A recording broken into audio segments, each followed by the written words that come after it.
How you doing, folks? You're watching Onward with Onrie. I'm your host, Onrie Kompan. And this week we're going to be talking about suspending your disbelief. Now, what am I referring to by this?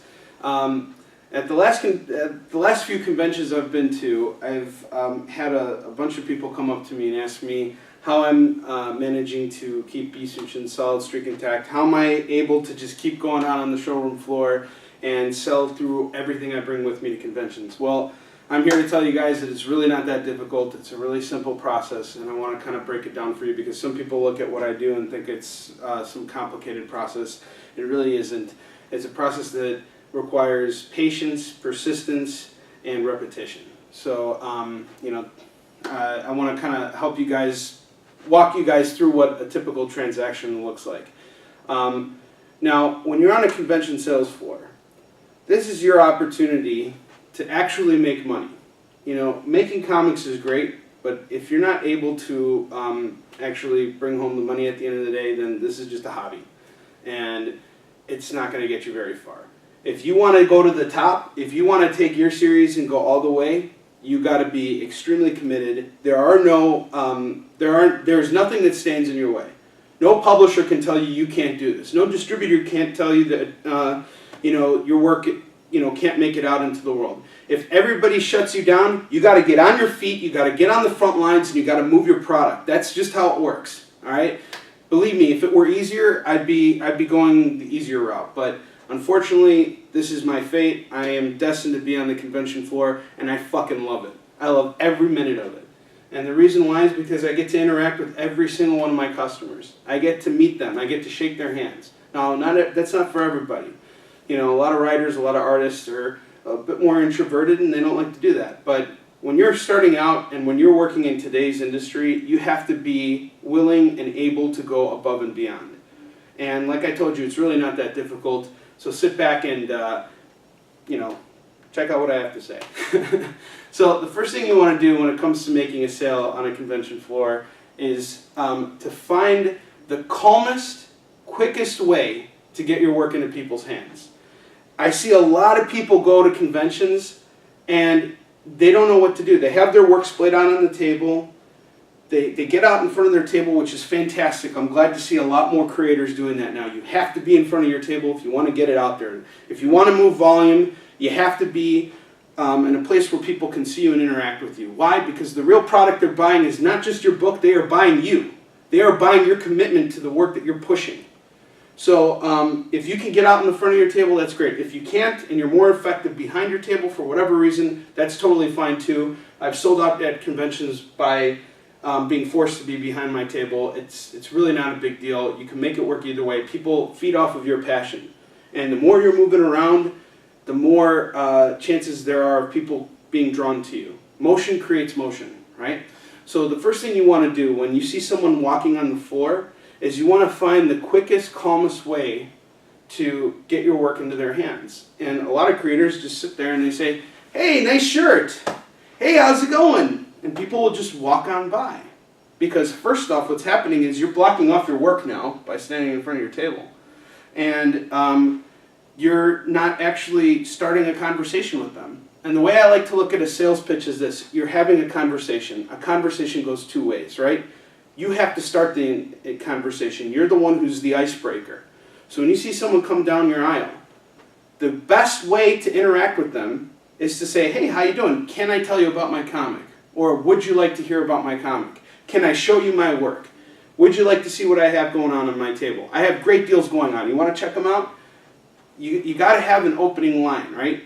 Some people also ask, "Do you like comics?" Well, I know this is weird to hear, but a lot of people who come to Comic-Con don't actually read comics. A lot of them, I don't even know why they end up in Artist Alley. They're coming there because they want to meet celebrities. Once they get done with what they have to do over there, they figure, "I spent all this money, I'm at Comic-Con, what am I going to do now? Oh, what's this area over here? Artist Alley," and then they'll fucking walk down there and they don't read comics. They're not into this stuff. You have to hook them. That's how it works. You have to get them to your table. You have to give them a reason to want to check out your stuff. You have to convert them from being a non-comic book reader to a comic book reader. This is how it works, guys. You know, it's just you know, there's no other way around it. If you want to hook people, you have to put yourself out there. And you don't have to be doing it in an aggressive way that shuns other people or makes people not want to come near you. That's why I said it's the quickest, calmest way to get your work into people's hands. The calm way always is more inviting, right? When you start a conversation, think about how you want to be spoken to. And that's exactly how you speak to other people. Think about how you want to be treated. Think about what sells you. When you go and you buy something, everybody buys something. We're all consumers. Every one of us is born and dies a consumer.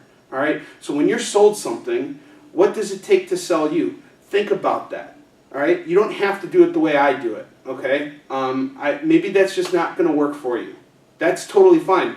That's not even saying that you can't be as effective as I am. In fact, you could probably sell even more than me if you find your own way to do it and just hone that shit. All right?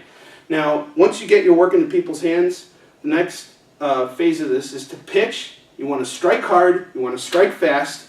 You want to keep it as simple and direct as possible, right? When you're in front of your table, if you're going my route and you're going in front of the table, have your book in your hand automatically. Just have it in your hand, all right? Hand it to people. Let them look inside. Flip through your book. Always have your book in your hand. That is the conversation piece. That is what kicks off the conversation. That is what closes the deal. That is what puts money in your pocket. All right? So you're going to pitch. You're going to be as direct as possible. You're going to keep your pitch. You're going to tell them that your pitch is 30 seconds long and you're going to cut it down to 15 seconds. You don't want to waste any time. You want to speak clearly. You want to speak slowly. You want to speak so that they can hear what's going on. All right? And that's a very difficult thing to do. Even I have problems with this. When you're on a convention floor, there is a lot of sound. There is sound coming from all directions. I honestly even have music playing in the background at my table. Why? Because it kind of gets me through the day. It creates an inviting atmosphere, right? When you have some music, people hear it and they're kind of more interested in, you know, seeing what's going on, right? So that's something that works for me. It may not work for you. Some people just need complete silence. I'll be honest with you, when it's let's say the last few hours of a show floor day, you know, I don't have music on. My focus is on making the close, getting on, you know, finishing the show on a strong day. So you want to keep your pitch as simple as possible. And just to kind of, you know, use myself as an example, I'll tell you guys the quick 15-second pitch for Yi Sun-shin. So Yi Sun-shin is about a Korean admiral that battled the Japanese in the 1500s. He was outnumbered 10-1, and he beat them 23 times in a row without losing. And it's all based on a true story. You see that? That's it. That's my pitch. I don't have to go on any more than that. All right? From there, I want to tell people how much the book costs. So I splay out the books and I tell them what deals I have going on. Everybody's got a deal. You got a deal. Figure it out. All right? Give them the price. And then the final step to all this is you want to surrender your will to the customer completely. You have to surrender yourself. What does that mean? That means that this is a conversation. You've said your piece, now shut the fuck up and let the customer decide what they're going to do. So the customer might say, yes, I'm interested in buying your book. They might say no. Either way, you have allowed the conversation to move on to the next person. Whether they decide to engage with you is up to them completely, and that's the way you want it to be. You want your customers coming to your table and walking away feeling like they got a deal. You want everybody to have a smile on their face. That is the idea of what selling is. All right. Now, before I close this off, I want to tell you guys a story that that occurred when I was at Phoenix Comic-Con about a month ago. So, I think that there's a huge difference between your typical salesman and a sales warrior. All right. A salesman is somebody who sells products, right? Like cars, knickknacks, you know, refrigerators, TVs, whatever. They are a seller of many, many things. Now, there's nothing wrong with being a salesman, all right? But a salesman, they have a different mindset than, say, the sales warrior, all right? Now, sales warriors, we live and die by our customers, all right? If we don't make the sale, that's it, all right? And a lot of salespeople, they work on commission too. So to say that, you know, they don't live or die by their sales is not fair, especially if you're in real estate. You know, if you're going and showing houses, you're not making money until the house is closed. But a salesman, in my opinion, you know, they can either be sleazy or they can be good at what they do. A sales warrior is always going to be good at what they do. The reason is because they're completely committed to what they're pushing, right? Let's say, you know, in my case, I'm pushing comic books, right? I'm very passionate about the comic books I'm pushing. Why? Because this is what I've put my heart and soul into. There is a reason why I'm not working on 7 different comics right now. I am focusing on one because I want to put all of my energy into it. I want to give my customers the best, the very best that I have to offer. So when I get out on the convention floor, you bet your ass I'm going to push as hard as I possibly can. Now, other independent creators just like me are doing the same exact thing. You know, they might spread their wings and have like 7 projects, and that's great if they can get it done, if they feel confident enough to get it out there and have multiple products. I encourage you even to have multiple products. The more products you have, the more stuff you can sell, the more money you can make. So it's a really wonderful thing when you can do that. But, you know, remember that as a sales warrior, you have to put yourself out there and give people a reason to want to be a part of your movement. You know, you are not just taking people's money, you are making them a part of something bigger. You know, and you know, when you look at the typical salesman, you know, they're trying to get your money, they're trying to move you along, they're feeding you through a system of stuff that they were trained to tell you. A sales warrior doesn't think like that. A sales warrior thinks about how their interaction is going to go with the customer. So now I'm going to tell you the story that occurred in Phoenix Comic-Con. So Rob Osborne, who was my neighbor over there, he's a very gifted artist, and he is, in fact, a sales warrior. Why? Because he is fucking great at what he does. He does it completely different than how I do it. He has his artwork splayed out, everybody walks by, they check out his stuff, and he interacts with them, and he is the most genuine person you will ever meet in your entire life. So, I was at Phoenix Comic-Con, and Rob and I have been booth buddies for the last couple years. And what happened was he had a customer come by, and he suddenly gave him a hug. And about like 2 minutes later, he started crying. And the customer was crying too. I'm like, shit, what the fuck happened? So I walked up to him and I'm like, hey, is everything all right, bro?